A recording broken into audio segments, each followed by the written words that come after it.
Last time આપણે એસટીએલસી life cycle છે એની થોડી વાત કરી હતી. આજે આપણે ફેક્ટ ફાઇન્ડિંગ ટેકનિક છે એની વાત કરવાના છીએ.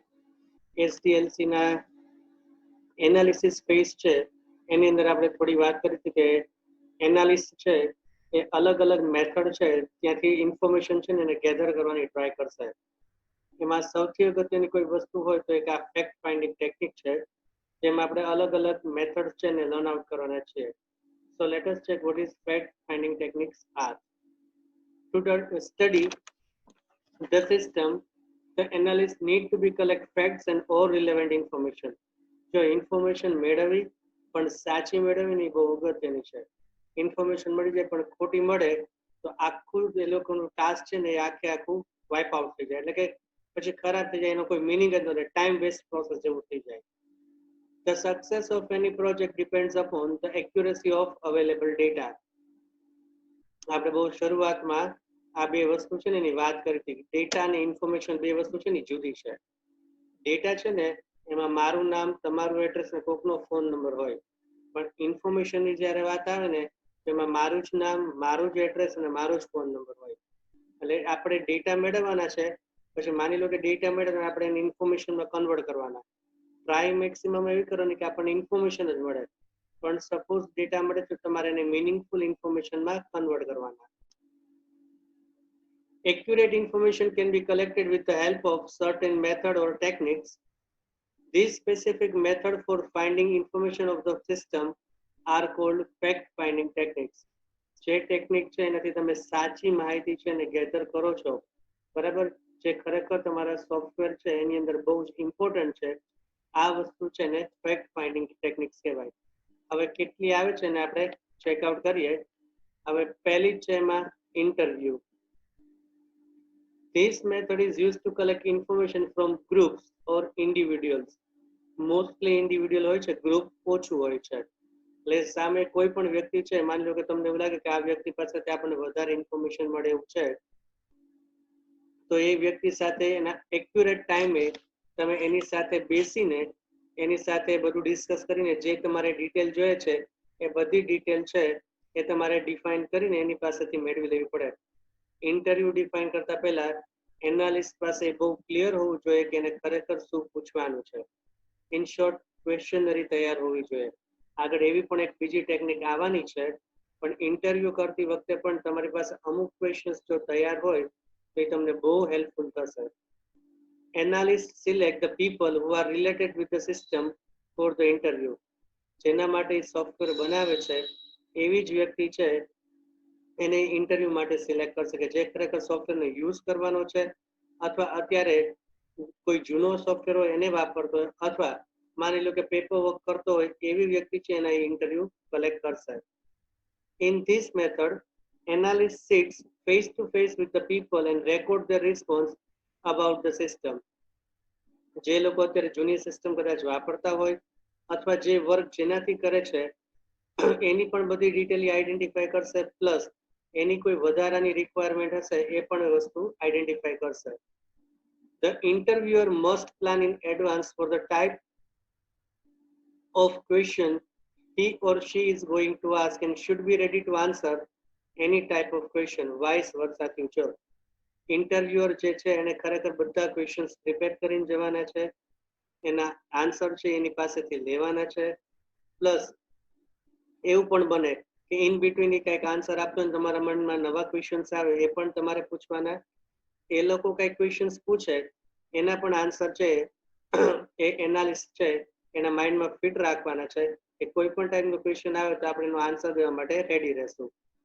ક્યારેક એવું પોસિબલ થાય કે તમે તરત આન્સર ન આપી શકો તો એને તમારે બીજા દિવસે પણ એને સેટિસ્ફાઈ કરવો કમ્પલસરી છે. He should also choose suitable place and time. બરાબર, એટલે એનાલિસ્ટે યોગ્ય જગ્યા પણ યોગ્ય જગ્યા છે અને યોગ્ય ટાઈમ પણ સિલેક્ટ કરવો પડે. એ લોકોના વર્કિંગ અવર્સ ચાલુ હોય ને ત્યારે તમે ઇન્ટરવ્યુ છે એને ગોઠવો તો એવું ક્યારેય પોસિબલ ન થાય. એટલે એવો ટાઈમ સિલેક્ટ કરવાનો ને એવી જગ્યા સિલેક્ટ કરવાની કે જ્યાં રિલેટિવલી શાંતિ હોય, એને અનુકૂળતા હોય અને એ જવાબ પરફેક્ટલી આપી શકે એવી પોઝિશન હોય ત્યારે જ આ વસ્તુ કરાય.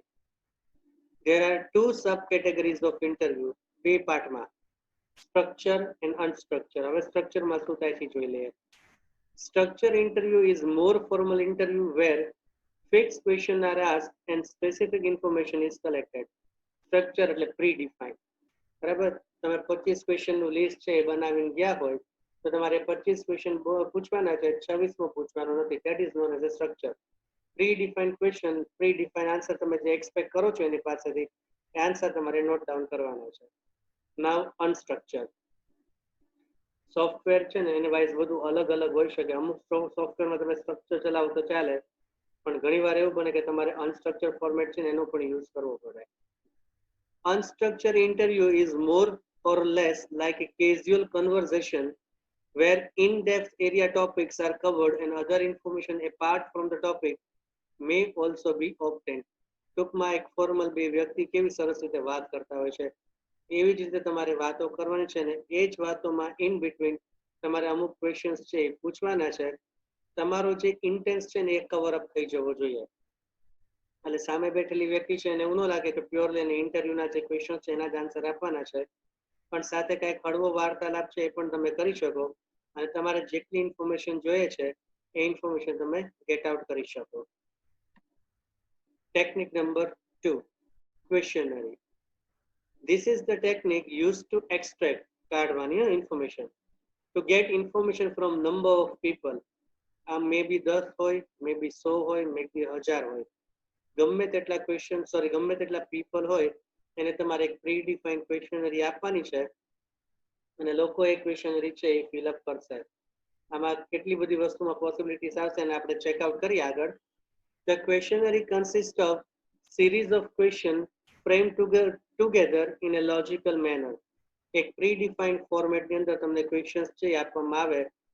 ફોર એક્ઝામ્પલ આપણા સબ્જેક્ટ્સ હોય તો આપણે શું કરીએ, યુનિટ 1 ના 5, યુનિટ 2 ના 5, યુનિટ 3 ના 5, એવી રીતે લોજિકલ ઓર્ડર છે એની અંદર તમને ક્વેશ્ચન્સ છે એ ડિફાઇન કરીને આપવામાં આવે.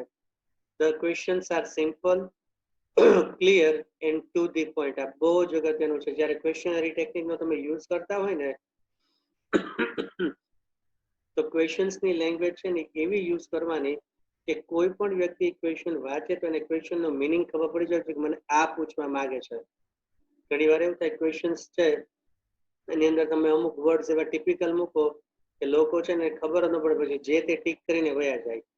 જનરલી એવું છે આ ક્વેશ્ચનરી ટાઈપ હોય ને એમાં આન્સર એમસીક્યુ ટાઈપ જેવા હોય છે અને ક્યારેક એવું પણ મને કે તમારે બહુ વન વર્ડ કે વન લાઇનમાં એનો આન્સર છે એ આપવાનો હોય. ડિપેન્ડ્સ, તમારા પ્રોજેક્ટની સાઇઝ ઉપર ડિપેન્ડ જાય.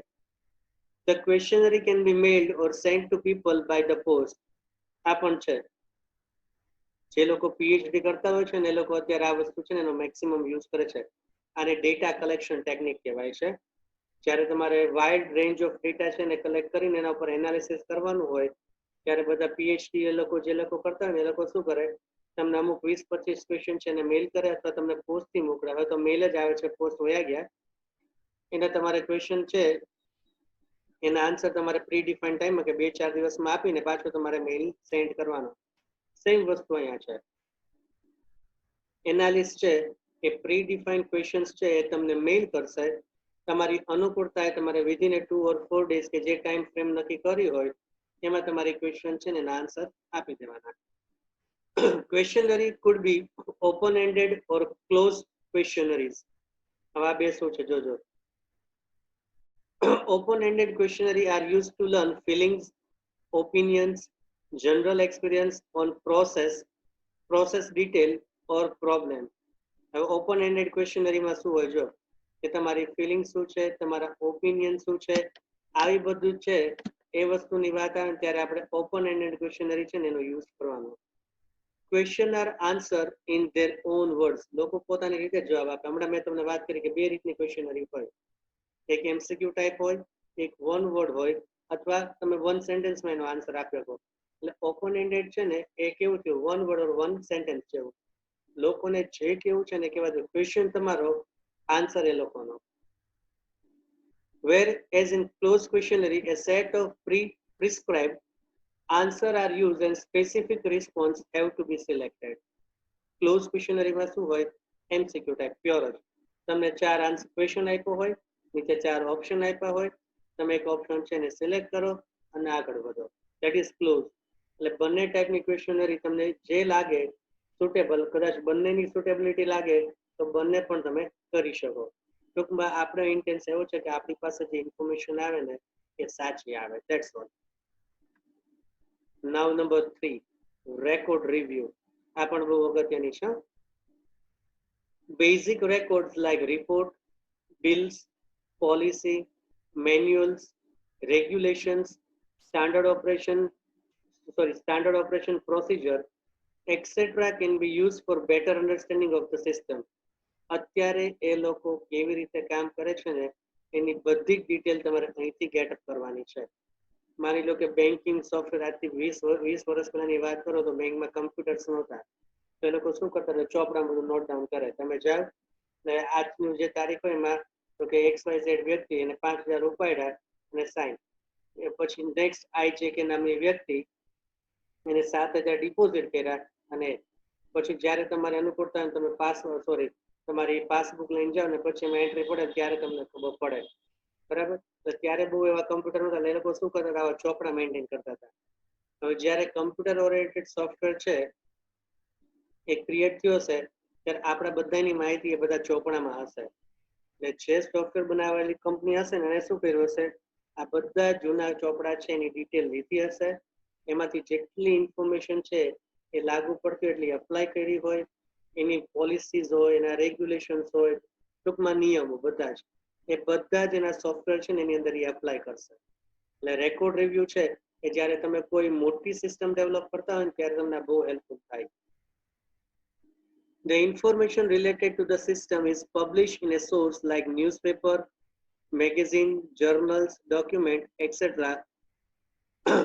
The record review helps the analyst to get valuable information about the system and organization. અત્યારે ઓર્ગેનાઇઝેશનમાં શું ચાલે છે અને કેવી સિસ્ટમ ચાલે છે ને એ રેકોર્ડ રિવ્યુથી તમને આઈડેન્ટિફાઈ થાય. બે વસ્તુમાં હેલ્પફુલ થાય. જો એક તો તમે સાવ કમ્પ્યુટરાઇઝ ન હોય એવી સંસ્થાનો સોફ્ટવેર બનાવતો હોય ત્યારે પણ હેલ્પફુલ થશે, અને એક એવી સંસ્થા કે જૂના સોફ્ટવેર છે એની અંદર વર્ક કરે છે અને એના ઉપર તમારે નવા ડેટા ગેટ કરવા છે ત્યારે પણ તમને રેકોર્ડ રિવ્યુ છે એ હેલ્પફુલ થશે. કેમ? એ લોકોના જૂના જે ડેટા છે એને પણ તમારે તમારા સોફ્ટવેરની અંદર ફિટઅપ કરવા પડશે. એટલે આ બધી જ વસ્તુ કરવા માટે આપણે રેકોર્ડ રિવ્યુ ટેકનિક છે ને એનો યુઝ કરશું. અને લાસ્ટ વન છે that is observation. This is a skill which analyst has to develop. કોઈ પણ એનાલિસ્ટે આ વસ્તુ તો ખાસ કરવી જોઈએ. એકદમ કહી શકાય ને કે કોઈને ખબર જ ન પડે એવી રીતે જે તે ઓર્ગેનાઇઝેશનમાં જશે, ત્યાં શાંતિથી બેસશે, શું પ્રોબ્લેમ્સ થાય છે, કેવું ડીલિંગ ચાલે છે, ક્યાં પ્રોબ્લેમ આવે છે, એનું સોલ્યુશન કેવી રીતે થાય છે, નાનામાં નાની વસ્તુ છે ને એને ઓબ્ઝર્વેશન કરીને સોલ્વ આઉટ કરશે. એટલે ઓબ્ઝર્વેશનની સ્કિલ કોઈ પણ એનાલિસ્ટ છે એને ડેવલપ કરવી કમ્પલસરી છે. The analyst has to identify the right information and choose the right person and look at the right place to achieve his objective. એટલે એનાલિસ્ટે શું કરવું પડે, સાચી ઇન્ફોર્મેશન છે એ સાચા વ્યક્તિ પાસેથી અને સાચી જગ્યાએથી એચીવ કરવાની. પણ કેવી રીતે એને પૂછીને, એને ઇન્ટરવ્યુ અને ક્વેશ્ચનરી જેવું નહીં, ત્યાં બેઠા બેઠા કે સામેની વ્યક્તિ શું કામ કરે છે, એમાં એને શું તકલીફ પડે છે અથવા શું ઇશ્યુઝ આવે છે, બરાબર, એને કેવી રીતે સોલ્વ આઉટ કરે છે, ઇશ્યુ વગર પણ પ્રોબ્લેમ કેવી રીતે સોલ્વ આઉટ કરે છે, આ બધી જ ઇન્ફોર્મેશન છે એ ત્યાં બેઠા બેઠા એને આઈડેન્ટિફાઈ કરવાની છે. He should have a clear vision of how each department works. બરાબર, દરેકે દરેક ડિપાર્ટમેન્ટમાં જવાનું છે, દરેકમાં ઓબ્ઝર્વેશન કરીને એને જે નવું વસ્તુ લાગે એ બધી વસ્તુ એને નોટ ડાઉન કરવાની. એટલે લેટર ઓન આના જ રિલેટેડ કઈ ક્વેરી આવે તો એનો આન્સર આપી શકે, ઓર એને પણ કઈ ક્વેશ્ચન થાય તો જે સોફ્ટવેર વર્ક કરવા વાળા પર્સન્સ છે એ પણ એને આન્સર આપી શકે. ઘણી વાર એવું થાય કે અમુક વસ્તુ તમને ક્વેશ્ચનરી ને ઇન્ટરવ્યુ થી મળે ને એ બધી વસ્તુ ઓબ્ઝર્વેશન થી મળી જાય. Unlike other fact-finding technique, in this method the analyst himself visit the organization and observe and understand the flow of document, working of existing system, the user of the system, etc. હમણાં પણ મેં વાત કરી એમ કોઈ પણ organisation છે જેનો તમે પ્રોજેક્ટ ડેવલપ કરો છો ત્યાં જાઓ, ત્યાં લોકો કેવી રીતે કામ કરે છે, કેવી રીતે ડીલિંગ કરે છે, એના માટે કયા કયા ડોક્યુમેન્ટ્સ જોઈએ છે, પછી ડોક્યુમેન્ટને ક્યાં એ લોકો સેવ કરે છે અથવા એને ક્યાં સાચવે છે, એક્ઝિસ્ટિંગ સિસ્ટમ હોય તેની અંદર કેવી રીતે પુટઅપ કરે છે, આ આખી જ વસ્તુ છે ને તમારે આઈડેન્ટિફાઈ કરવાની છે. આગળ આપણે ડેટા ગેધરિંગ છે એનું બધું વર્ક કર્યું. હવે આપણે આપણી પાસે જે ડેટા આવ્યા છે એને અમુક પ્રીડિફાઇન્ડ પ્રોસિજરની અંદર ગોઠવીને એના ઉપરથી ડિસિઝન કેવી રીતે લેવાય એને આપણે લર્ન આઉટ કરવાનું છે. So topic is known as the tools for documenting procedures and decision. There are two tools for documenting procedure and decision as follow. Number one is decision tree, another one is decision table. હવે decision tree છે એનો use કેવી રીતે થાય એને આપણે checkout કરીએ. Decision tree is a tree-like structure that appears that represents various condition and subsequent possible action. ઘણી બધી conditions આપે અને એના possible answer કયા કયા આપે એનું representation.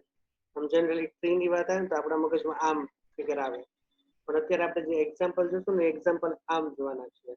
તમે એને આમ પણ ગોઠવી શકો, ડઝન્ટ મેટર, કોઈ ફેર નથી પડતો. It also shows the priority in which the conditions are to be tested or addressed. કઈ પ્રાયોરિટીમાં કઈ કન્ડિશન ઇન શોર્ટ કઈ પહેલા લેવાની, કઈ બીજી લેવાની, કઈ ત્રીજી લેવાની, આ બધી જ વસ્તુનું રિપ્રેઝન્ટેશન પણ અહીંયા થશે. Each of its branches stands for any one of the logical alternatives, and because of the tree or branch like structure, it is known as a tree. એક કન્ડિશન એની નીચે બે ઓપ્શન, કન્ડિશન બે option, વધારે પણ હોઈ શકે. So એને આપણે tree structure કહેશું. The decision sequence start from the root પાયાથી of the tree that is usually on the left of the diagram. મેં હમણાં તમને કીધું ને કે આપણે આમ બનાવવાનું છે. તમે આમથી આમ ઉપરથી બનાવો તો ટોપ ટુ બોટમ આવે અને બોટમ ટુ ટોપ એ છે. કોઈ પણ રીતે બનાવી શકે, પણ જનરલી સોફ્ટવેર ડેવલપમેન્ટનું કામ હોય તો જનરલી લોકો શું કરે, લેફ્ટ ટુ રાઈટ આવી રીતે આમ બનાવે એટલે આખું એન્ટાયર પ્રોસેસ છે ને દેખાય. The path to be followed to traverse the branches is decided by the priority of the condition and respective action. જે બ્રાન્ચીસ અલગ અલગ ડિફાઇન થવાની છે એ પ્રાયોરિટીના બેઝ ઉપર થશે કે સૌથી પહેલા કયું કામ, હવે એની નીચે કયા ઓપ્શન્સ આવે છે, તો એની નીચે કયા આન્સર્સ આવે છે, પ્રાયોરિટી વાઇઝ બધું કામ છે એ થશે. A series of decisions are taken as the branches are traversed from left to right. ડાબી બાજુથી શરૂ કરીને જમણી બાજુ જતા જતા જેટલા આપણે ઓપ્શન્સ આવે એમ તમારે ડિસિઝન્સ છે ને લેતા જવાના છે. The node are the decision junction final. અહીં આવશે answer. After each decision point there are next set of decision to be considered. એક ક્વેશ્ચન નો માની લો કે 3 આન્સર આવે છે તો એ 3 આન્સર ઉપરથી બીજું કયું કન્ક્લુઝન આવે, એક કન્ક્લુઝન ઉપરથી બીજું કન્ક્લુઝન કયું આવે. આ પ્રોસીજર ચાલ્યા જ કરે જ્યાં સુધી તમે ફાઇનલ આન્સર ન મળે ત્યાં સુધી. Therefore, at every node of the tree, represent conditions are considered to determine which condition prevails before moving further on the path. એક કન્ડિશન ઉપરથી બીજી કન્ડિશન કેવી રીતે આવશે એની બધી જ ઇન્ફોર્મેશન તમને એક નોડ ઉપરથી મળી જશે. This decision tree represent form is very beneficial to the analyst. કોઈ પણ વસ્તુ આપણને આગળ પણ આપણે વાત કરી હતી, કોઈ પણ વસ્તુ આપણે ડાયાગ્રામ ફોર્મેટમાં આપે ને એટલે આપણને તરત જ એની વસ્તુ છે ને માઇન્ડમાં ફિટ થઈ જાય. અને એનાલિસ્ટ માટે આટલી ઇમ્પોર્ટન્ટ છે કે બધી વસ્તુ છે ને ડાયાગ્રામ ફોર્મેટમાં સેટ કરશે ને તો કદાચ ક્યાંય ભૂલ હશે, અમુક આન્સર નહીં મળતા હોય તો આ બધી જ વસ્તુનું રિપ્રેઝન્ટેશન એને મળી જશે. The first advantage is that by using this form, the analyst is able to depict all given parameters in a logical format, which enables simplification of whole decision process. સૌથી મોટો એડવાન્ટેજ એનાલિસ્ટને શું થશે કે નાનામાં નાની વસ્તુ છે ને એને આઈડેન્ટિફાઈ કરશે. ડેપિક્ટ એટલે આઈડેન્ટિફાઈ કરવું ઇન એ લોજિકલ ફોર્મેટ, એક પ્રી ડિફાઇન્ડ સ્ટેપમાં. જેમ આપણે સી પ્રોગ્રામિંગ લખીએ છીએ કે પેલું ઉપર હેડર ફાઇલ આવે, પછી મેઇન આવે, પછી કર્લી બ્રેકેટ્સ આવે, સેમ ફોર્મેટમાં કે પહેલા આ કન્ડિશન આવશે અને આ આન્સર આવશે, એના ઉપરથી આ કન્ડિશન આવશે અને આ આન્સર આવશે, so and so. Secondly, it also adds the analysis about those decisions which can only be taken when couple of more conditions should hold true. અમુક કન્ડિશન ટ્રુ થાય ત્યારે જ પર્ટિક્યુલર આન્સર છે એને રિપ્રેઝન્ટ કરવાનો, એનો પણ એને આઈડિયા આવી જશે કે આગળ કેટલી કન્ડિશન હોય તો ફાઇનલી મને આ આન્સર છે એ મળશે. હવે ડિસિઝન ટ્રીનું ફોર્મેટ કેવું છે હમણાં પણ મેં વાત કરી કે આપણે આમ આડું ફોર્મેટ છે ને એ ડિફાઇન કરવાનું છે. આમ સોરી, તો પહેલા રૂટ થી શરૂ થશે લેફ્ટ હેન્ડ સાઈડ, પછી બે કન્ડિશન છે, એની અંદર ફર્ધર બીજી 4 કન્ડિશન છે, રૂટની અંદર એક બ્રાન્ચ છે, બે બ્રાન્ચ છે, ઉપર એક કન્ડિશન નીચે કન્ડિશન 2, એક કન્ડિશન ની અંદર ફરી પાછી બે કન્ડિશન છે અને એના ઉપરથી એક્શન છે. એમ નીચે રૂટ 2 માં પણ એક કન્ડિશન છે, ફરી પાછી બે કન્ડિશન છે અને એના ઉપરથી બે એક્શન છે. આમાંનો એક સિમ્પલ આપણે એક્ઝામ્પલ લઈએ એટલે આપણને બહુ ઇઝીલી આ વસ્તુ છે એનો આઈડિયા આવી જાય. In our routine life, many times we come across complex cases where the most appropriate action under several conditions is not apparent easily, and for such a case a decision tree is a great idea. ઘણીવાર આપણે life છે એની અંદર એવા complex cases આવે કે તમે એકમાં solve કરો ને એના પર બીજા 2-3 ક્વેશ્ચન્સ બને અને પછી તમને એનો આન્સર મળે. આવી સિચ્યુએશન હોય ત્યારે આપણે ડિસિઝન ટ્રી છે એ બહુ હેલ્પફુલ થશે.